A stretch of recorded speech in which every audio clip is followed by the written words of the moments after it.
Well, you are a live streamer and you want your sound to sound amazing with the microphone that you have. How about doing that right here in OBS? From sounding like this to sounding something like this. How is that possible? All in OBS, and I'm going to talk about it right now.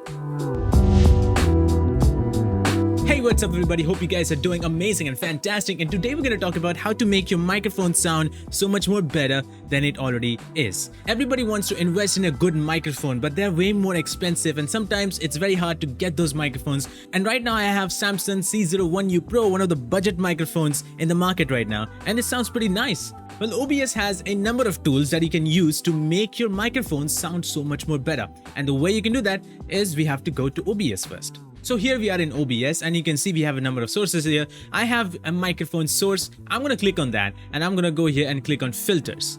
Now I have all these filters, but we're going to go one by one. First of all is noise suppression. You can right click, add, and go for noise suppression. Now OBS has added this new noise suppression that works so much more better. It is very much identical to NVIDIA RTX voice, whatever that is. So you have to select the method of RN noise. You can see it has high quality and SPEX has lower CPU usage. So we can go for the high quality, and for sure, even if you have a fan turned on, which is right above me, even if you have a fan turned on, you won't hear that noise, which is absolutely incredible. So definitely add that. And that's one of the filters that I use from OBS. The rest two filters that you saw are actually not by OBS. You have to download them and they are free to use. So it's called Reaper plugins. This Reaper or REA plugs are actually VST filters that you can add to your audio source to make your audio much more better. The link should be in the description below. Click the link down below and it will take you to this very much page. This is the page of Reaper. So all you have to do is download the 64-bit, because my Windows is 64-bit. So of course we're going to download the 64-bit version. Just install the installer and make sure when you're installing the installer, you install it in the default location where it actually suggests you to install. Because OBS is usually installed in C drive. So you want to make sure that the default path where Reaper is going to install to is unchanged. Otherwise, OBS will have a hard time finding it out.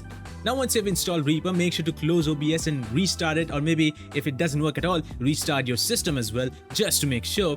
Go to your microphone and click on filters again, and now you can click on add VST plugin. You can name whatever you want, and now you can go ahead in this plugin bar. You can see you have number of plugins that you can choose to help improve your microphone. I'm going to remove this because I already have two of the VST plugins that I'm already using right now. One of them is called VST compressor and other one is an EQ. So we're going to go with the VST compressor. Once you go and add a VST plugin, you can name whatever you want. You select the recomp stand alone. What does that mean is it's a replug compression. So click on this open plug-in interface, and this is the interface for compression. Compression in simple terms is just to increase your audio levels so that all the audio levels are in the same plane or in the same level basically. Now if you want, you can copy these exact settings that I have. This is not the default by the way, but the main important thing is you have to keep attack as low as you can, but not keep it 0 of course. So I've kept it at 2, and the release should be also smaller so that we can have a good level of compression applied.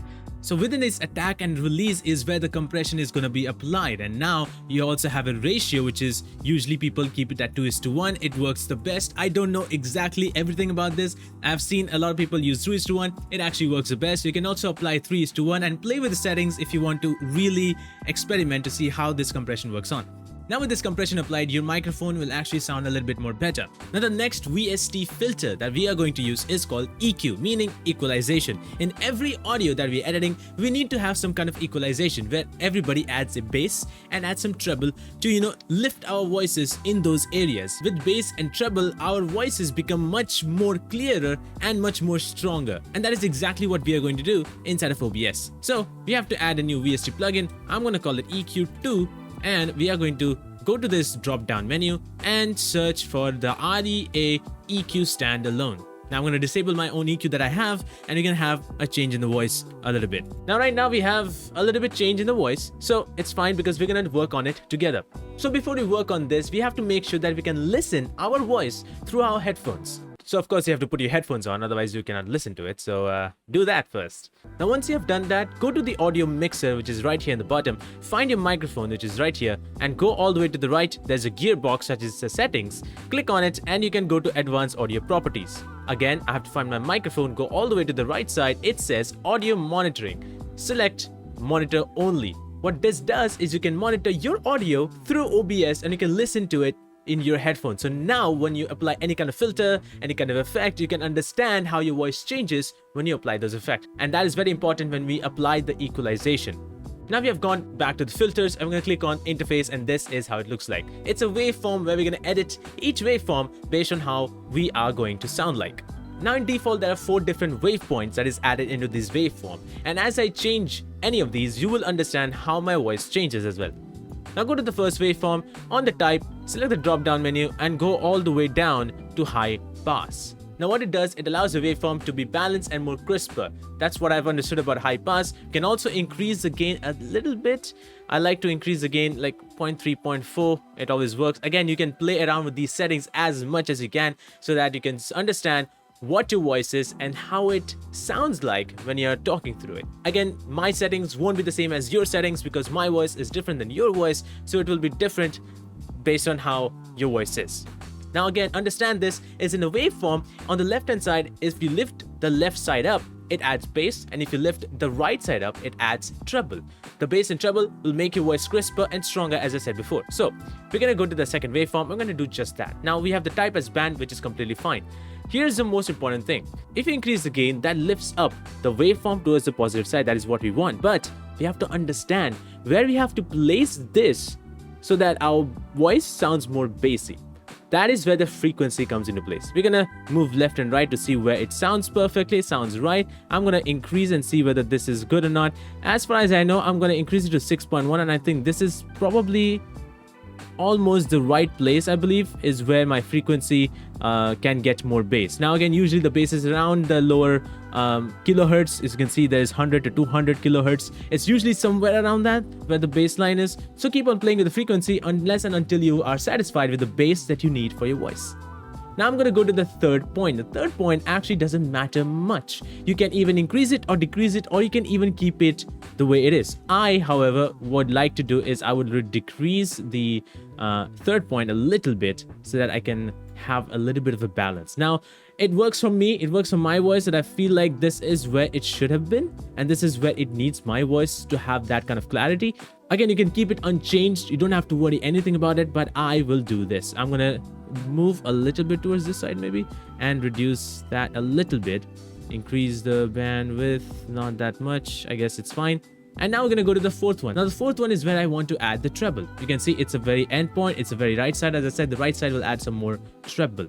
Now we're going to lift the gain to see whether we are getting some kind of treble. Again, lifting the right side will actually lift the treble, and we're actually lifting the whole right side up. So there should be some amount of treble added to it. And now you can move around with the frequency. Now one thing you might notice is in the type, it's high shelf. Keep it that way. What it does, it allows the waveform to gradually increase towards the right side. As you can see, it's gradually increasing towards the right side. It's like a big wave that's forming in the waveform, and that helps you because it will gradually increase the treble. If we keep it on band, which like this, it has a short waveform and we have to increase the bandwidth, but it doesn't do the same. So we have to go back to the high shelf and do it this way. Now when I changed from high shelf to band, you must have heard about some kind of difference in my voice, and again, that's where it matters to have that audio monitoring, because it helps you where you want to set things up. Now one more thing is what I want to do is I'm going to add another point. I can do that by adding a band right here. Now that adds a fifth band, which I can barely see. Where is it? It's right there. So I'm going to move it all the way to the right side over this. And the reason I'm doing this is I'm going to add a little bit more bass. So I'm going to gain it up a little bit. I can also increase this a little bit more. You can also click the points and move up and down. It's going to do the same thing, because moving up is increasing the gain, moving down is decreasing the gain. Now this is adding a little bit more treble to it that I want always in this specific microphone, because I feel like this microphone needs more treble than ever. Now we are basically done with the waveform. It was not that difficult. It could be intimidating at first, but it's not that difficult. I'm going to show you how I did it with my equalization. So this is my equalization. As you can see, I have a bass over here. I have a in the 3 we have a little bit down. I have also 4 a little bit increased up with the gain, just 5, and in the 5th one I have increased the gain a lot more. So that's exactly what I also did before, because I understood how my voice sounds like, and then I did the same way. Again, you can see in the first point I've pushed it towards the left side. Again, it depends upon how your voice sounds when you're monitoring it. Now this is all the filters that you needed to add to make your microphone sound so much more better inside of OBS. This will help you in making videos, it will help you in live streaming, because you don't need to edit your audio when you're making a YouTube video, and in live stream it always helps to have a much better and clearer audio, because you're not editing the audio, you know, on the fly. You are actually adding filters on your audio, and that is what we did inside of OBS. Now, one more thing you have to make sure to keep in mind is if you go to the audio mixer where the microphone thing is, you see there is a red portion in the levels there. It's better to keep the audio levels under the yellow bar, because if you go towards the red bar, it starts clipping, which is not good when somebody hears that, because it will sound it just doesn't sound good. It just sounds disturbing. So you might want to make sure that it stays under yellow. Sometimes it will go beyond red, which is fine, but most of the time keep it yellow. So reduce the gain a little bit to make sure that it stays under the yellow, and that's about it. And this is how you do it, guys. This is very simple and very easy to do. VST plugins actually help a lot to make your audio sound much more better. I hope you got to learn something from this tutorial. If you did, leave a like and comment down below. If you have any questions, I will try to answer them as much as I can. And subscribe for more tutorials like this. There are more fan trailers that I want to post out as well, so make sure to check those out as well. And you can get more notifications if you hit that notification bell icon as well. Well, thank you so much for watching once again, and I'll see you guys in the next one. Take care and have fun.